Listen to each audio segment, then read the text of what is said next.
Kembali lagi bersama channel kita semua. Jika Anda suka, jangan lupa komen, like dan subscribe, serta bila Anda berkenan. Selamat membaca dan mendengarkan.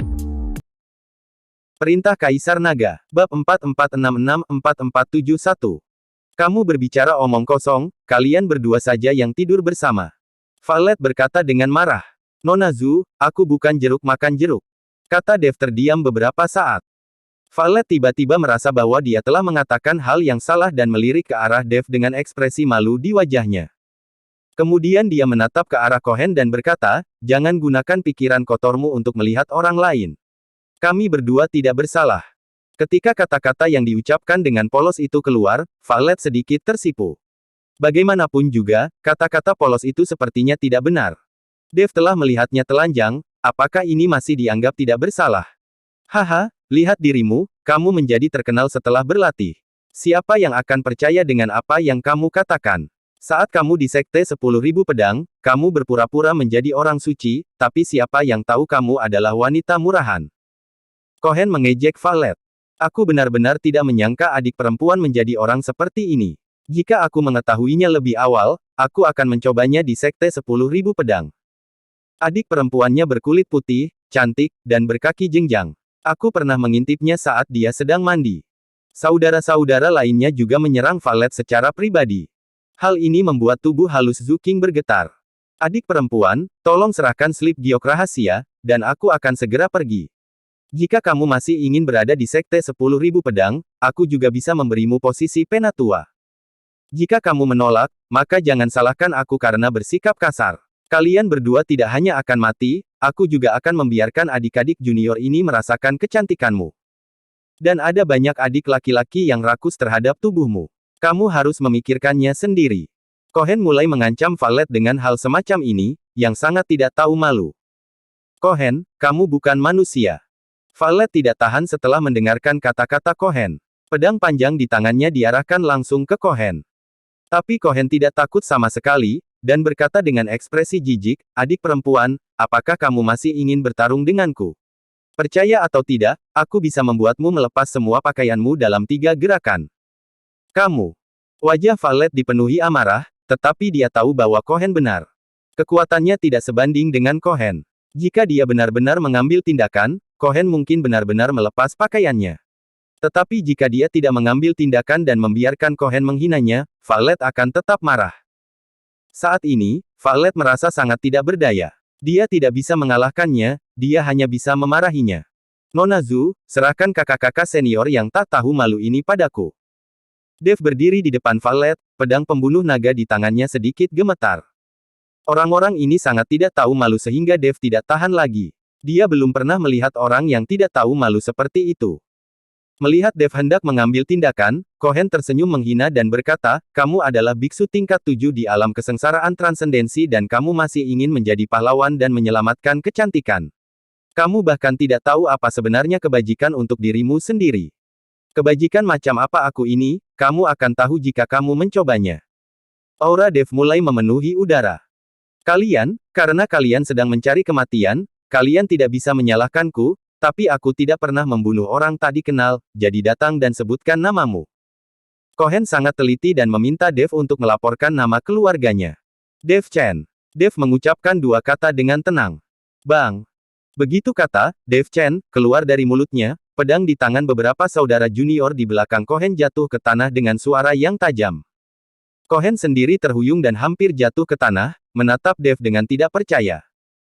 Kamu, apakah kamu Dev Chen yang diburu oleh aliansi penyegelan iblis dengan imbalan sumber daya selama 100 tahun? Wajah Cohen menjadi sedikit jelek. Iya, itu adalah aku, kakekmu. Dev mengangguk. Ketika Cohen melihat Dev memarahinya, kali ini bukannya marah, dia malah mundur 2 langkah. Seorang biksu tingkat ke-7 di alam kesengsaraan transendensi diburu oleh aliansi penyegelan iblis dengan upeti sumber daya selama 100 tahun. Setelah sekian lama, aliansi penyegelan iblis kehilangan pasukan dan jenderal, tetapi untuk alasan ini, Dev masih baik-baik saja. Meskipun Cohen jahat, dia tidak bodoh. Saudara-saudaraku, Dev ini sangat berharga. Jika kita menangkapnya dan menyerahkannya ke aliansi penyegelan iblis, dan kita akan menghasilkan banyak uang. Ayo kita lakukan bersama. Orang ini hanya berada di alam kesengsaraan transendensi tingkat ke-7. Dengan begitu banyak dari kita, pasti tidak akan ada masalah. Cohen berkata kepada adik-adik di belakangnya. Kakak laki-laki, aliansi penyegelan iblis mengirim orang, dan mereka adalah biksu Mahayana tingkat 4. Mereka semua bahkan pada akhirnya mundur. Bisakah kita melakukannya? Salah satu rekan murid junior bertanya. Ketika Dev mendengar ini, dia tahu bahwa orang-orang ini sedang membicarakan Tian Luo, Tianxia dan gurunya. Hanya dalam waktu singkat, orang-orang ini mengetahui tentang kekalahan Tian Luo, Tianxia dan gurunya. Kali ini, reputasi orang-orang ini sebagai pengkhianat dapat dikonfirmasi lebih lanjut. Mungkin ketika aliansi penyegelan iblis menyerang alasan untuk ini, orang-orang ini akan menjadi pengkhianat dan menutup formasi pelindung sekte. Orang ini pasti memiliki seseorang untuk membantunya. Jika tidak, bagaimana mungkin, seorang biksu tingkat 7 di alam kesengsaraan transendensi, bisa mengalahkan alam Mahayana tingkat 4? Itu pasti tidak mungkin. Kita kebetulan menangkap orang ini saat para pembantunya pergi. Ini kesempatan bagus. Cepat lakukan, kalau tidak pembantunya akan datang dan kita akan mendapat masalah. Cohen mendesak. Beberapa saudara junior saling memandang dan merasa bahwa Cohen benar, jadi mereka mengambil pedang yang jatuh dan menuju ke arah Dev dalam sekejap. Cohen tidak mengambil tindakan, tetapi bersembunyi dan mengawasi. Dia ingin saudara-saudaranya ini menguji Dev. Memang benar bahwa Dev berada di alam kesengsaraan transendensi tingkat ke-7, tetapi jika dia menyembunyikan budidayanya dan dengan sengaja berpura-pura menjadi babi untuk memakan harimau, maka dia akan mendapat masalah. Jadi orang ini, Cohen, membodohi beberapa saudara juniornya untuk mengambil tindakan, sementara dia menonton dari pinggir. Saudara-saudari ini juga memiliki aura di sekujur tubuh mereka, dan mereka menyerang Dev dengan niat membunuh. Bagaimanapun, Dev layak dihadiahi dengan sumber daya selama ratusan tahun dari aliansi penyegelan iblis. Menghadapi beberapa orang, Dev tersenyum ringan dan benar-benar menyingkirkan pedang pembunuh naga. Orang-orang ini semua berada di alam kesengsaraan transendensi, dan bahkan yang terbaik pun tidak berada di alam kesengsaraan transendensi tingkat 9. Untuk menghadapi orang-orang ini, jika dia menggunakan pedang pembunuh naga, itu tidak menghormati pedang pembunuh naga. Tubuh Dev melompat, lalu dia mengetukkan jari kakinya, dan dalam sekejap, aliran energi spiritual keluar dari jari kaki Dev. Aura spiritual ini langsung merobek udara dan mengguncang kehampaan. Di mata Cohen, perilaku ceroboh Dev tampak seperti dia hanya berpura-pura. Bagaimanapun, Dev sedang menghadapi biksu dari alam kesengsaraan transendensi tingkat 8 atau 9. Bahkan biksu Mahayana tingkat pertama tidak akan bisa bertindak begitu tenang ketika dihadapkan pada serangan beberapa biksu tingkat 8 atau 9 alam kesengsaraan transendensi. Sekarang dia dapat menyimpulkan bahwa Dev tidak hanya pamer, tapi dia benar-benar mampu. Dan itu tergantung pada hasilnya. Apa artinya ini? Para biksu yang bergegas menghadapi aura spiritual seperti capung, dan mereka sedikit bingung untuk sementara waktu. Dev menyingkirkan pedangnya dan melepaskannya. Namun dengan ujung jari kaki ini, semburan energi spiritual meledak. Apakah dia ingin mengalahkan mereka dengan ini? Bukankah ini terlalu meremehkan mereka? Beberapa orang yang kesal langsung meledak dengan aura yang lebih kuat dan bergegas menuju Dev tanpa mengelak. Boom! Tetapi ketika orang-orang ini meremehkan aura spiritual Dev yang diketuk ringan, tiba-tiba aura spiritual meledak di dekat mereka. Dan gelombang udara yang mengerikan menyapu seperti tsunami. Orang-orang ini sepertinya terpental oleh peluru artileri. Mereka berteriak dan terbang mundur satu per satu. Kemudian mereka jatuh dengan canggung ratusan meter jauhnya, membuat lubang yang dalam di tanah. Tanah menimbulkan asap dan debu yang membumbung tinggi, dan orang-orang ini tidak bergerak dan tidak bisa bangun. Asap dan debu perlahan menghilang, dan pemandangan menjadi sunyi. Hati Cohen tiba-tiba menyusut, dan dia merasa sedikit bodoh. Dia menemukan bahwa saudara-saudara junior itu tidak memiliki kekuatan untuk melawan, dan mereka tidak tahu apakah mereka hidup atau mati. Dia harus tahu bahwa Dev hanya berada di alam kesengsaraan transendensi tingkat ke-7, dan tidak satu pun dari orang-orang ini yang setinggi Dev, tetapi sekarang mereka dikalahkan oleh Dev seperti capung. Dalam hal ini, rasanya seperti berada pada level yang sangat berbeda. Dari sudut pandang ini, Dev pasti menyembunyikan kekuatan aslinya. Sekarang kekuatan sebenarnya Dev pastilah alam Mahayana, dan kemungkinan besar dia telah mencapai alam Mahayana tingkat kedua. Apakah kamu tidak ingin mengujiku juga? Bukankah kamu sudah mengujiku barusan?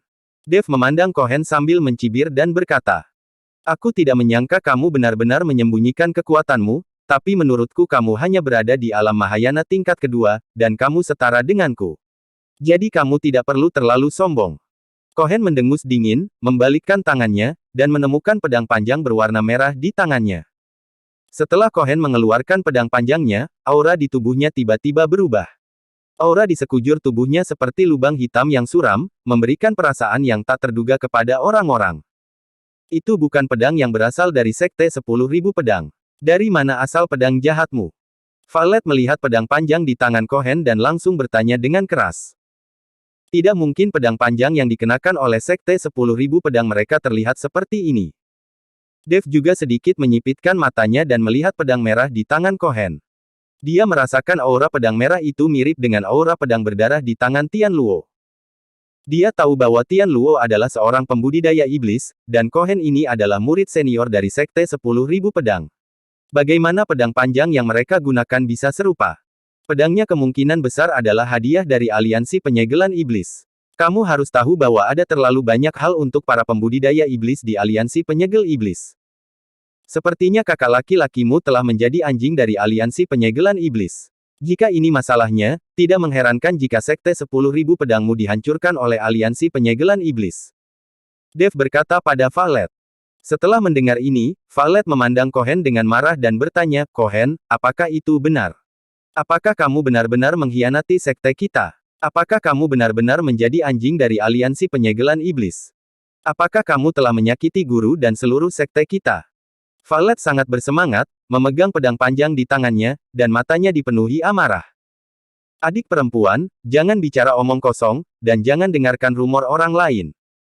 Semua yang aku lakukan hanyalah untuk merevitalisasi Sekte 10.000 Pedang. Karena kamu tidak ingin menyerahkan slip giok rahasia, maka aku akan. Pedang merah di tangan Cohen tiba-tiba terayun, dan semburan darah langsung memenuhi area itu sejauh ratusan meter. Hati-hati. Dev menarik Valet kembali dan menebas dengan pedang pembunuh naga. Namun, pedang Dev menghantam udara, dan energi darahnya menyebar. Dev bahkan tidak menyadari bayangan Cohen. Orang ini benar-benar melarikan diri, dan berlari dengan sangat tegas sehingga dia bahkan tidak peduli dengan saudara-saudaranya yang masih hidup atau mati. Sial, orang ini sangat berbakat, dia membodohiku. Dev tidak bisa menahan diri untuk tidak mengutuk. Melihat Cohen, jelas dia ingin bertarung dengan Dev, tetapi siapa yang tahu bahwa orang ini sudah berencana untuk melarikan diri. Dev melihat Cohen ingin melawannya, jadi dia tidak siap ketika orang ini melarikan diri. Tidak ada yang menyangka bahwa Cohen, yang pada awalnya penuh dengan niat membunuh dan penuh semangat juang, akan melarikan diri begitu dia berbalik. Dev bahkan tidak bisa bereaksi, jika tidak, dia tidak akan pernah membiarkan orang ini melarikan diri. Sialan, dia kabur, kalau tidak aku pasti akan membunuhnya untuk membalaskan dendam saudara-saudara dari Sekte 10.000 Pedang.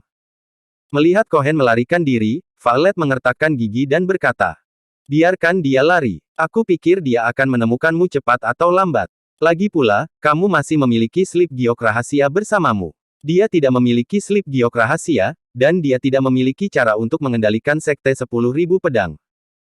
Aku telah menemukan rumput otot dewa. Aku akan segera menghubungi Yulian.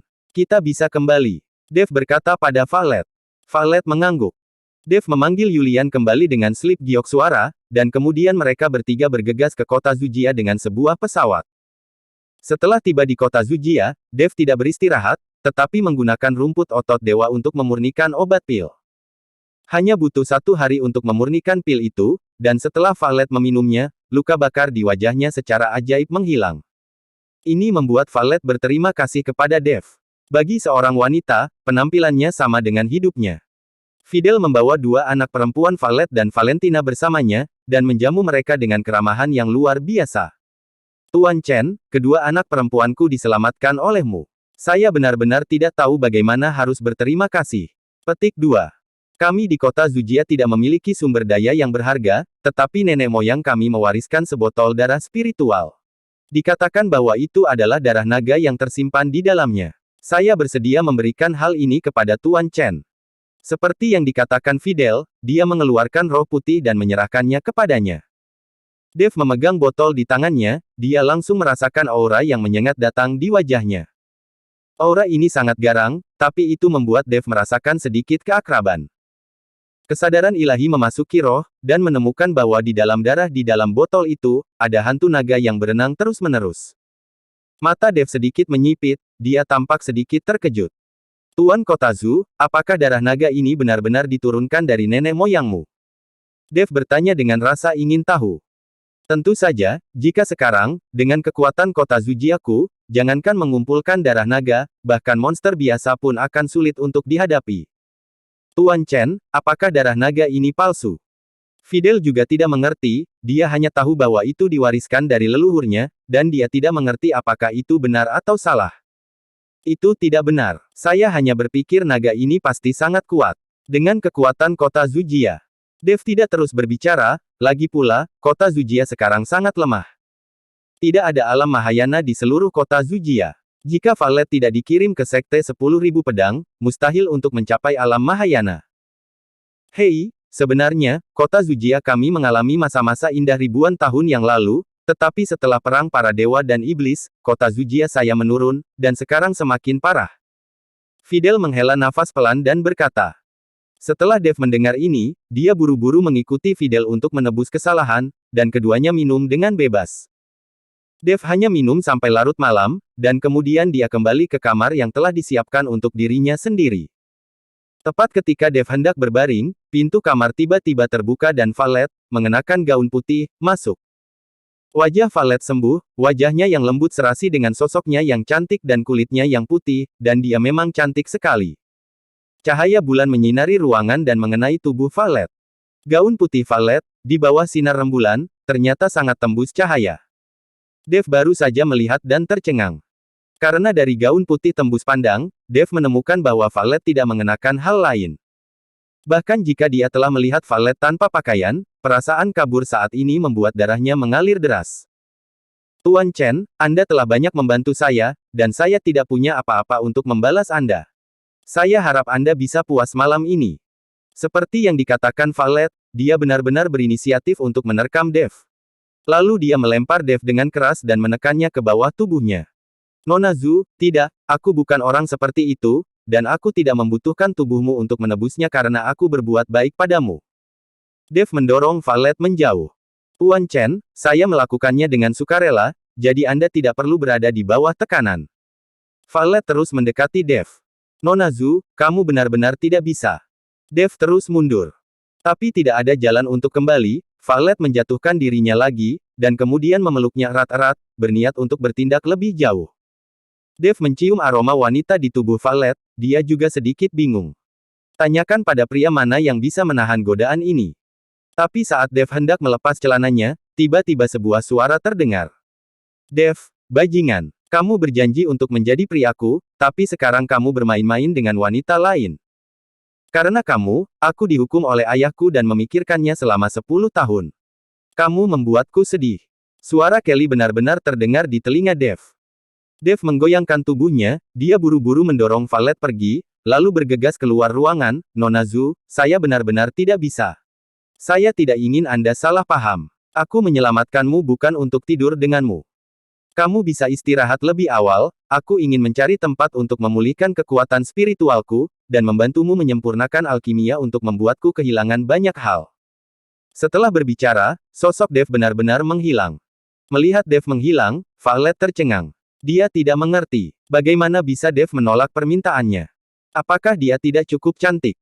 Atau apakah dia dalam kondisi yang buruk? Ada apa di bumi ini? Valet tidak mengerti, tapi tetap pergi dengan ekspresi malu. Dev tidak mau, bahkan jika Valet mengambil inisiatif, pada akhirnya tidak sia-sia. Dan pada akhirnya, dia membuat dirinya terlihat seperti pelacur. Saat ini Dev berada di hutan yang berjarak puluhan mil dari kota Zujia. Dia tidak berani tinggal di kota Zujia lagi, dia takut Valet akan menerkamnya lagi. Nona Lin, ada apa denganmu? Mengapa Anda dikurung untuk memikirkannya? Setelah menghentikan sosoknya, Dev tanya Kelly. Dev sangat tidak mengerti, apa alasan Kelly dihukum. Mengapa? Biarkan saja, biarpun aku memberitahumu, itu tidak ada gunanya, kamu hanya harus berhenti bermain-main dengan wanita di mana-mana untukku. Ini baru 10 tahun, semuanya berakhir dalam sekejap mata, dan aku akan menemukanmu setelahnya. Kelly tidak memberi tahu Dev bahwa dia bersedia menerima hukuman, bagaimanapun juga, tidak ada gunanya mengatakannya. Dev tidak mungkin datang ke kota matahari dan bulan, dan dia tidak akan bisa sampai ke kota matahari dan bulan sama sekali. 10 tahun. Aku. Ada beberapa hal lagi yang ingin dia katakan, tetapi ternyata Kelly tidak dapat dihubungi. Dev bahkan tidak tahu di mana dia akan berada dalam 10 tahun, meskipun 10 tahun bukanlah apa-apa bagi biksu. Tapi untuk Dev, itu terlalu lama. Mungkin 10 tahun kemudian, dia sudah dikelilingi oleh istri dan selir, dan rumahnya penuh dengan anak dan cucu. Kelly sedang mencari dirinya sendiri, takut dia kecewa. Tanpa sadar, Dev memikirkan wanita di sekitarnya. Yuki, aku tidak tahu di mana kamu berada. Rosalind, Maya, Kairin, Josephine, YLP. Apakah kalian baik-baik saja? Aku tidak tahu kapan aku akan bisa bertemu kalian. Dev memikirkan adegan bermain-main di antara banyak wanita, itu sangat indah. Jika tidak mau, ayo berlatih. Dev menggelengkan kepalanya untuk menghilangkan gangguan itu di benaknya. Mengeluarkan roh naga, Dev langsung mengeluarkan darah naga di dalamnya. Segumpal darah tersuspensi di udara, dan di sekitar darah itu, tampak ada naga aura kecil yang terus mengalir, memancarkan keagungan. Itu hanya darah naga, jenis darah bangsawan yang terkandung di dalamnya, dan keagungan yang dipancarkannya, benar-benar berbeda dari monster biasa. Darah naga menjadi bola api tertinggi, lalu darah berubah menjadi kabut di atas api tertinggi. Dan kabut ini berangsur-angsur mengembun dan berubah menjadi penampakan naga. Jelas, naga ini baru saja berubah, dan itu belum bisa dianggap sebagai naga sungguhan. Dev melihat naga yang auranya berubah menjadi aura di depannya, dia tidak tahan untuk menyerapnya sebentar untuk membantunya berlatih. Meskipun naga ini berjarak 180.000 mil dari tubuh naga emas yang sebenarnya, bagaimana bisa dikatakan bahwa naga ini telah bekerja keras untuk berkultivasi, dan tidak mudah untuk berubah dari anaconda menjadi naga. Sekarang telah berubah menjadi naga, dan sudah memiliki bagian dari garis keturunan naga. Tapi ketika dia ragu-ragu, tiba-tiba cahaya merah menyala, langsung menyerap naga berkabut itu. Dev terkejut, dia buru-buru melihat sekeliling, hanya untuk menemukan bahwa cahaya merah itu ternyata adalah kristal naga Brittany. Aura naga-naga ini berubah menjadi darah diserap oleh kristal naga Brittany. Meskipun Dev tidak tahu, kristal naga ini ada di tangannya sendiri, dan dia masih memiliki kontak dengan Brittany, tetapi karena kristal naga ini berinisiatif untuk menyerapnya, Dev tidak menghentikannya. Di masa depan, Dev akan mengandalkan kristal naga ini untuk menemukan Brittany dan yang lainnya, dan menemukan pagoda penindas iblis. Semua orang di pagoda penindas iblis itu adalah klan naga. Dev juga akan mencari pemilik pagoda penindas iblis, dan akan bertanya pada orang itu, kebencian macam apa yang dia miliki dengan klan naga. Pagi-pagi keesokan paginya. Ketika Dev menemukan Fidel, dia ingin membawa Valentina kembali ke dinasti Xiao. Karena dia telah berjanji kepada Pangeran Xiao, jadi dia harus melakukannya. Fidel tidak menghentikannya, tetapi dia masih memiliki satu kekhawatiran, dan itu adalah Hughes dari kota Kijia. Meskipun Harford sudah mati, kekuatan kota Kijia tidak kuat, tetapi bagaimanapun juga, kota Kijia telah terhubung dengan aliansi penyegelan iblis di belakangnya. Jika Hughes masih bermasalah dengan kota Zujia, itu tidak akan mudah. Dalam hal ini, maka saya akan menghancurkan kota Kijia, sehingga Tuan Kota Zu tidak perlu khawatir. Setelah Dev berbicara, sosoknya menghilang. Hanya butuh setengah hari bagi Dev untuk kembali, dan berita kehancuran kota Kijia juga sampai ke kota Zujia. Sekarang kota Kijia telah memilih untuk bekerja dengan aliansi penyegelan iblis, tidak akan ada tekanan psikologis dan kekhawatiran jika Dev menghancurkannya. Mereka yang bergabung dengan aliansi penyegelan iblis pantas mati. Dev mengajak Valentina pergi, tapi Valet melihat Dev dan berkata, aku juga akan pergi bersamamu. Kemana kamu akan pergi bersamaku? Dev sedikit terkejut. Saya akan pergi ke laut dan menemukan sebuah pulau untuk berlatih. Dalam hal ini, Cohen tidak akan menemukanku.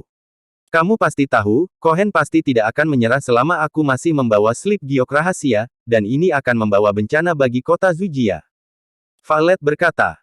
Dia memutuskan untuk terus berlatih di pulau-pulau di Laut Mati, dan ketika dia cukup kuat suatu hari nanti, dia merevitalisasi Sekte 10.000 Pedang. Melihat ucapan Valet masuk akal, Dev hanya bisa menganggukkan kepalanya dan setuju. Kasihan Fidel. Tepat setelah tinggal bersama putrinya selama beberapa hari, kedua putrinya hendak pergi lagi. Tapi Fidel masih sangat senang mengetahui bahwa kedua putrinya baik-baik saja. Ayah, setelah aku pergi ke dinasti Xiao, aku pasti akan sering datang untuk menemuimu. Jangan khawatir. Ketika saatnya tiba, saya akan membawa Anda ke dinasti Xiao untuk tinggal sebentar, dan Anda dapat merasakan keagungan kota kekaisaran. Valentina meraih tangan Fidel dan berkata, Oke, anak perempuan saya, semuanya menjanjikan. Seluruh wajah Fidel tersenyum, lalu melambaikan tangannya dan berkata, ayo pergi, jangan tunda waktu lagi. Baik Valentina dan Valet naik ke pesawat, dan kemudian pesawat itu perlahan lepas landas. Fidel melihat pesawat yang lepas landas, dan air mata mengalir tak terkendali. Untuk sesaat, Fidel tampak jauh lebih tua. Pesawat itu terbang menuju Laut Mati, dan ketika mencapai tepi Laut Mati, hari sudah gelap. Dev tidak berada di dalam pesawat, tapi berdiri tepat di atas pesawat, memandangi Laut Mati yang luas dan matahari terbenam. Valet juga naik ke atas pesawat, dia tahu bahwa waktunya untuk pergi akan tiba. Dia tidak tahu apakah dia akan memiliki kesempatan untuk melihat Dev setelah dia pergi kali ini. Mungkin ini terakhir kali mereka bertemu. Ketika Valet naik ke puncak pesawat, dia melihat Dev berdiri di bagian depan, dengan tangan di belakang punggungnya, sisa-sisa cahaya matahari terbenam bertebaran di pundak Dev, yang benar-benar membuat orang merasa melamun. Valet menatap bagian belakang Dava, tiba-tiba sedikit mengerutkan kening. Dia menemukan bahwa untaian aura aneh mengalir ke arah Dev dari segala arah, dan Dev berdiri di bagian depan pesawat, tidak bergerak, memantulkan langit yang penuh dengan matahari terbenam, dia mengembun menjadi bayangan di belakangnya. Bayangan virtual itu tampak seperti naga, yang masing-masing tertanam di belakang mereka. Aura naga sejati. Valet sangat terkejut. Pada saat ini, dia sedikit malu. Bagaimana dia bisa layak untuk status ini? Dia bahkan berinisiatif untuk menerkam Dev tadi malam. Bersambung.